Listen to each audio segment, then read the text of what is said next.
The Dynasty Madden League grind in 365. Welcome into the DML Network and another episode of the bye week. And we got a star-studded lineup today. I actually got 3 users this week on their bye that had to jump on and talk about their squads. And we'll start with the OG Taz Arelli with those Rams. What's going on, man? What's good, XPERT? How you feeling? Man, I'm good, but you are struggling. What is going on in Los Angeles?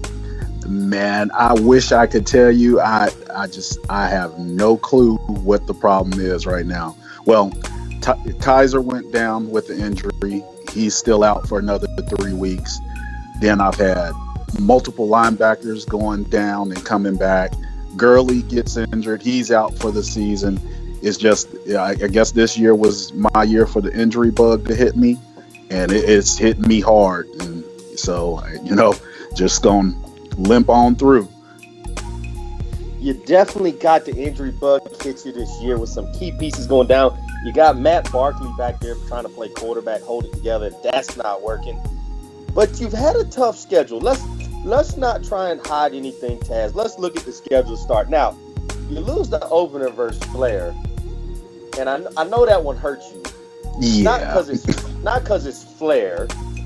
Okay, maybe because it's Flair, but you're also coming off your first playoff appearance, and you're feeling good about yourself, and you come out the gate and you lose the first game. Did that kind of kick you in the gut, kind of take the wind out your sails a little bit? It hurt, but I tried to shake it off and was like, all right, we're good. Just, one game at a time. Let's keep it moving. It was just the first game. And then you come back and you get an impressive win versus Andy Force and the 49ers, and you start 1-1. And I thought, okay, he's back on track. He's going to get things going. And then you get H-Speed, and you just couldn't get the offense going. And it seems from that game going forward, you just can't get anything working on the offensive end. What has been the struggle besides the injuries? You're not rushing as well as you did last year. You're not getting a lot of time sitting back there in the pocket. What is going on the offensive side? I don't understand it. For some reason, my offensive line has been in just disarray, it seems. Like, I don't know. Nobody's holding their blocks. Nobody's blocking well. I'm trying to switch them around to see, who needs to play where. So I just had to go ahead and really shake things up. And so I made that trade with Matty Ice today, sending, my starting center, Leon Gates, over to him. Good luck with him, Matty. He is a beast, but he's also only 6'1", and for some reason, this game doesn't like short centers. So good luck. Just doesn't like them. Mm-hmm. All right, now let's switch to the other side of the ball. As bad as you're struggling on offense, your defense is even worse. Last year, you held the run pretty well, but this year you're giving up 130 yards a game on average. What is killing you with that front seven? I think I just haven't figured out where to place everyone just yet. I moved Aaron Donald in to D-tackle from defensive end. I let Robert Quinn go into free agency, which I thought, maybe that might be hurting me. But the young guy I got replacing him, Samson Ibukam, is a baller. And he's going to be a monster. Just keep developing him. He's young. I picked up another young guy from KP in the offseason. So I think it's just a matter of me figuring out where to place everybody and then just getting everybody on track. And then, like I said, linebackers have been in and out with injuries. I think I got my key linebackers back. And I think we're gonna start pulling it together in the second half of the season. Okay, I'm glad you just said that. Let's look at second half of the Rams season. You come out the gate and you probably got 2 of the worst games you could have coming off the bye week. You got KP and the Eagles, and then you get the 2-time champ tight work and the Dolphins. is these two games right here? Is this where you can kind of just refocus, calm down, and say, okay, we got to at least come out of these two games 1-1 and get back on track before we got Tampa Bay coming into town week 11? Yeah, definitely. It's definitely going. Those two games are going to be a measuring stick of where we're at, if we're going in the right direction, which I think we will be okay. It's still going to be a struggle on the offensive side of the ball just because I don't have Kaiser back for those games. But, for now, the important thing for me to do is focus on getting some wins, but especially once I get back into my division schedule to just, not take any more losses there. Yeah. Man, wish nothing but the best of luck for the rest of the season. Hopefully you get some things turned around. Hopefully that injury bug just leaves you alone the rest of the year. But we do have a request here on the bye week for the OG Taz. And I think I speak for all of the Dynasty when I say I need to see an episode of the Hurt Locker quickly. I got you. I need like 4 or 5 episodes of that show every single year. Like, that literally is the funniest show I ever watched. It's one of the top 2 shows on the DML network, and the whole Dynasty just wants to see the fellas back together for the Hurt Locker. Hopefully we can make that happen. No doubt. We will get it together. I will hit the fellas up and we will get it scheduled and get it done. All right, man. I appreciate you jumping on the bye work. You got anything for the Dynasty before you get out of here, Taz? Just be careful. Don't think just because we in a slump right now that it's gonna be an easy win. Y'all just better watch out for them LA Rams. They coming for you. All right, Taz. Appreciate you jumping on. You have a great rest of your night. All right, you too. Take it easy. All right, guys. That is Taz, the owner of the Los Angeles Rams. But let's move on to the next team. We're going to skip over here to the AFC. It's the OG Chris Murray. What's going on, Chris Murray? A little bit of everything, man. What's going on, Expert? Man, another great day. Glad you could jump on the bye week. Always good to have my brother Chris Murray on the show. And let's talk Pittsburgh Steelers. It's been a struggle in Pittsburgh. What is going on with the guys in Pittsburgh? Coming into the season, man, I knew it was going to be a little rough, because we let Big Ben walk on free agency in the offseason. So I knew coming in it was going to be a little bit tough. But I'm surprised that my team actually been coming out competing. Like, if we look at our first half of the season, man, we lost literally every game by, I want to say, 8 points or less. And it always came down to the last quarter. So my guys are coming out competing, but it's just mad. It's just mad. That's exactly what I'm just going to put it just like that. It's mad. I'm glad you just said that, because that's the next question. You come out and you lose a tough game to the Browns. Houdini got you right there at the end. But then you come out with, what think you got, like a 61 rated quarterback, and you just put a beat down on the Jaguars. And it was the funniest thing listening to you on that broadcast, because every time you scored, you was like, how am I doing this? Madden is so garbage. What is wrong with this game? And I thought you were losing, but I look at the score, you up by 20-something points. Is Madden really that frustrating right now for you? Yes, because it's so backwards, man, playing this game. Like you just mentioned, I have a 64 overall quarterback. Now, if you looked at my team that I had for the previous two seasons, I've always been ranked top 10 in defense. But always like a little bit out of the top 10 in offense. This year I'm ranked number 1. And let me repeat this. I'm ranked number 1 in total offense yards with a 64 overall quarterback in my backfield. It's just ridiculous, man. Letting a 64 overall quarterback come out, make dart passes, on the money passes that Big Ben, who was I believe like a 92, couldn't even make. This game is just backwards, man. This game is it's backwards. Like every game that I play, I'm coming out, I'm competing. Like I said, I compete. I don't care what team I have. I'm gonna come out, I'm gonna compete. But this game is just backwards, man. It's playing peekaboo with me. One moment, my kicker can make kicks. Next one, my kicker can't. You know, it's just like it's an interesting season, man. I'm learning a lot. You know, I'm seeing some things on offense that I'm actually happy. Like, you know, we got some young guys that, you know, through the struggle previous games, forcing me to put those guys in and take the older guys out. So I'm learning a lot this season, man. You talked about how close your games have been, and I'm looking at your schedule. You lose to the Eagles by 5. You have a chance to win that ball game. Then you lose to the Ravens by 3. You lose to the Bengals, a top 3-5 user, by 4. Then you lose to Houdini by 1. And then you're beating A-Speed and just couldn't finish that game out. You lose by 4. You talk about how close the games have been. Is that frustrating to you, or does that excite you for the future, knowing, hey, if I add a piece here, a piece there, man, the Steelers could be 5-1, 6-0.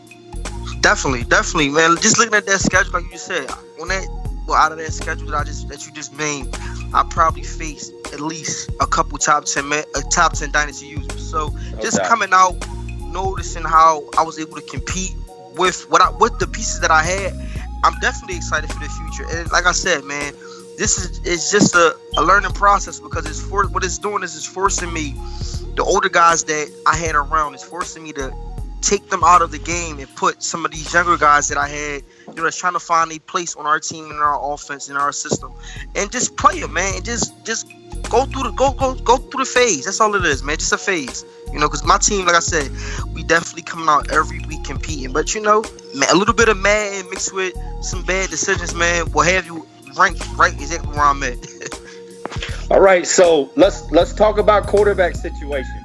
You got a 64 overall playing right now. You got, I think Josh Dobbs is still on the injured report. Are the Pittsburgh Steelers in the market for a quarterback, or do you think the quarterback of the future is on the roster? Definitely on the market for a quarterback. Because, like I said, man, the 64 overall quarterback magical dust is going to run out very soon. Like I said, man, Matt, I don't know what Madden is doing with his attributes or whatever, but it's going to run out soon. So we're definitely on the market for a quarterback. All right, let's switch to the defensive side of the ball. You're doing decent work stopping the run. You're struggling stopping the pass, and you're giving up 26 points a game. What do you got to fix on that defensive side of the ball that maybe will help your offense as you continue to find a way to get this offense rolling? How can that defensive side help you? Definitely my secondary. Like I said, I had to make some tough decisions this last offseason to either pay an aging cornerback or let him walk. So I let him walk. Like I said, I know that my team is going to struggle a little bit because I made some tough decisions letting Asian players walk. So cornerback position, definitely. Being in my division, I have Addy, who definitely know how to pass the ball. I have Houdini, who loves to pass the ball. So I'm definitely going to have to address my secondary. My linebacker core, I found a Baby Shazier. He's tearing up the stats right now. I believe he was like a 61. It's like probably 65, 67, something like that. Ranked linebacker, but now he's up to like a 72, and he's only 21. So, you know, like I said, man, I got some young guys that I just have to develop and just hang tight. That's all it is. Just hang tight. It's a tough battle right now, but you know, I'm not really worried about it because I know what team I am. You got high stakes coming, so you got some time to work on the roster. But let's look at the second half schedule. You come out the gate, you get Drake and the Titans, and then you got King Flair and the Giants. Both of those are home games for you. You really think you can start coming out the bye week 2-0, and then then you got a rough stretch though. Let's talk about those next 4. You got Sweets and the Jets. You got Hot Tub and the Cowboys. Both are away games. And then you got the Houston Texans coming to town, followed by Addy and the Bengals. Can you get some things working maybe to show the dynasty, the old Chris Murray is still here? Guys, man, listen. Anybody, like, not to take credit for none of those users that you just named, I feel as I can compete with any user in the dynasty on any given day of the week, month, whatever. I can compete. Just speaking off of my first half of the season, man, I come out and I just compete. I definitely think that, you know, None of them games is going to be a cakewalk for anybody that I'm playing, including the Super Bowl champ with those Texans. But it's definitely, like I said, I'm excited to see it.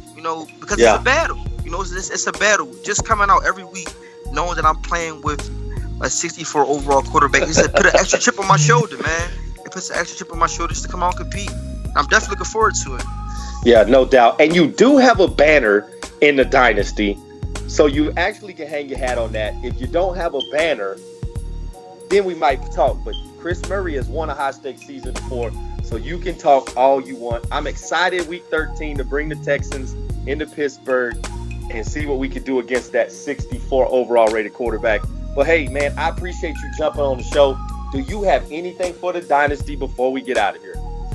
Oh man, just take it easy. Take it easy on us, man. Sleep on us. I think I won one game, so just sleep on me, man. Let me, fly under the radar, huh? Fly under the radar. That's it. Fly under the radar, man. That's it. Don't take no that doubt. serious.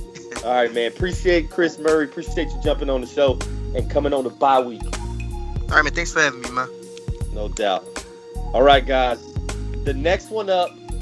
This user has been waiting for this show to happen because he's got some things to say. Let's welcome in the commish himself. It's Nasty Noob, a.k.a. Dion. What's going on? What's going on, XPERT? Man, good to have you on the show. Why was it so critical for you to jump on the bye week with your boy XPERT? Man, I'm just trying to get the word out that Nasty Noob is back, man. A lot of the users that are currently in the Dynasty weren't here in 16 when, I was running, pretty much roughshod over the entire league. But, once we switched over to the format of the league, man, I started putting my focus and attentions to other places. But, there was a little bit of a bottom gate that went on in the league, and it got me refocused. It got me back in the practice mode, Okay. You got to explain to the Dynasty, what is bottom gate? Well, bottom gate is, we had the Power Talk show, and one of the hosts that I won't name on that show said that the NFC North was bottom heavy, and he named myself and Butters, and when you lump me in with Butters, man, it kind of woke up a sleeping giant within myself, so I had to get back to work, man. I'm glad I could wake you up and get you excited about Madden again. But we're gonna take a little left turn on the bye week with the commish, Nasty Noob. And let's talk about that change that you just talked about and how that really has taken your time away from your team. When we were playing in 16, we were basically just playing Madden, and that's all it was. We were going at each other in the chat, but there was no shows, there was no production. And the homie Nasty Noob, you really had time to lab with your team, and you were really dominating people. You were a top 2, top 3 user. How much, when we switched over to be this, this media heavy kind of league, how much did that really take away from your time to spend on the field with your squad? It pretty much took away all of my time, to be honest with you. The only time I would get on the game was when it was time to play, and it was showing in my record. It was showing, by me not being competitive. In 16, it was pretty much I was in 3 other leagues plus the Dynasty, so you're able to get your timing down. You're able to get that, that fire and that hunger in you. But once, we switched over to here, the Dynasty became pretty much my only league. So, I'm competing against guys that are in 4, 5, 6 leagues, like XPERT, I think he said he was in like 9 or 10 leagues. It's kind of hard to compete against those guys when they're getting so much lab time versus you just jumping on a game just to play your weekly game and that's it. So yeah, I kind of had to rectify that, man. And I'm playing more online games. I'm getting more active in the blueprint, just trying to play my games to be more competitive. So it's kind of helping my timing, and I'm able to see things that I wasn't able to see before then. How frustrating was that as you saw the Dynasty take off, the media side take off and really start to blossom, but you saw your squad kind of go the other way? How frustrating was that, especially knowing the type of talent that you have playing this game? To be honest with you, it wasn't that frustrating because I knew that was kind of what it was going to take to get us to where we were trying to go. So I was willing to sacrifice that, but there's been a lot of, chatter, a lot of chatter within the chat and on shows. Me not being, I guess I'm a lower tier player user now or something. So that kind of start to mess with me. That stuff starts to mess with you when you know that you can get back in the lab and you can get back to that top level where you want to be. So that's pretty much my goal now. All right, so let's jump into the Minnesota Vikings. You get the Vikings, you go through a couple seasons, you struggle with them, but you start putting some pieces in place that you know is going to help you, especially that fit your play style. And you came out this year on fire. You got Drake first, the homie JB. You beat the Titans.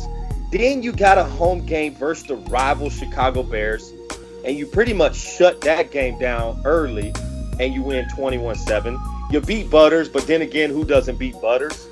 You got the Seahawks, and you start 4-0. You didn't get your first loss till you came to Houston versus XPERT. But what was it like seeing that 4-0 start, especially when you had 2 division games to start the year? Man, I kind of expected that. I'll be honest with you, man. I listened to last week's show, man. And I heard my rival in Chicago state that if he had 6 more minutes, he could have won that game. And I think if I was 6 inches taller, I would be in the NBA, man. So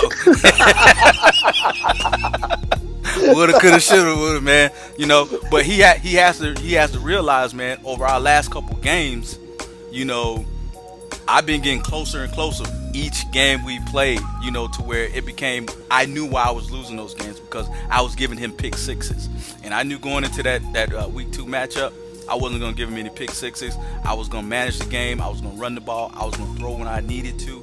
And pretty much I was going to shut down his run, which I did. So, him, pretty much being safe in this division, that part is over. Now he's gonna have to look to his side, and he's gonna have to see the Minnesota Vikings there, man. I still have a few holes on this team, but that gap is closed up tremendously from when we started out the box.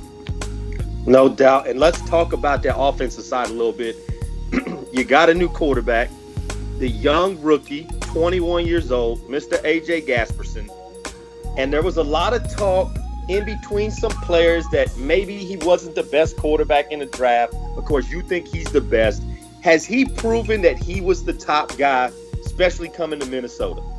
I believe so, man. I look at Kevin Turble in DC right now, and I look at a guy who's pretty much thrown, I believe, 20 interceptions so far, just at the halfway point of this season. He's not playing good, sound quality football, man. I believe that team is just, taking a step back because I don't know if they're trying to win awards or whatever they're trying to do. But this was a team that was run heavy. And I look at the top 5, man. They're not even the top 5 in rushing anymore when they used to dominate that stat. So I think I did the right thing by going with AJ, man, because he's 21. You have to look at it, man. We're about to start transitioning to the high stakes season. He's only 21. So by the time we get to high stakes, he'll be 27. Kevin Turble will be over 30 at that point. So those were the kind of factors I looked at when I decided who I was going to, bring in here to be the franchise quarterback of the Minnesota Vikings, man. And he's working out. And it didn't hurt that I went out and got a nice young wide receiver that can jump out the gym, man, that's able to go up and get those balls, man. Because like I was saying, man, with the Chicago Bears, man, he used to stack the box to take away Cook. That's just not possible anymore, because if I see you in that single high coverage, I see June on the outside by himself. There's no cornerback in this league that's going to be able to out-jump him at 95. So that kind of helps out, man, to loosen up that box for me. And let's talk about that connection, because you got the young quarterback, you teaming with a young wide receiver. Both of these guys are going to be really young as you get into the high-stakes season.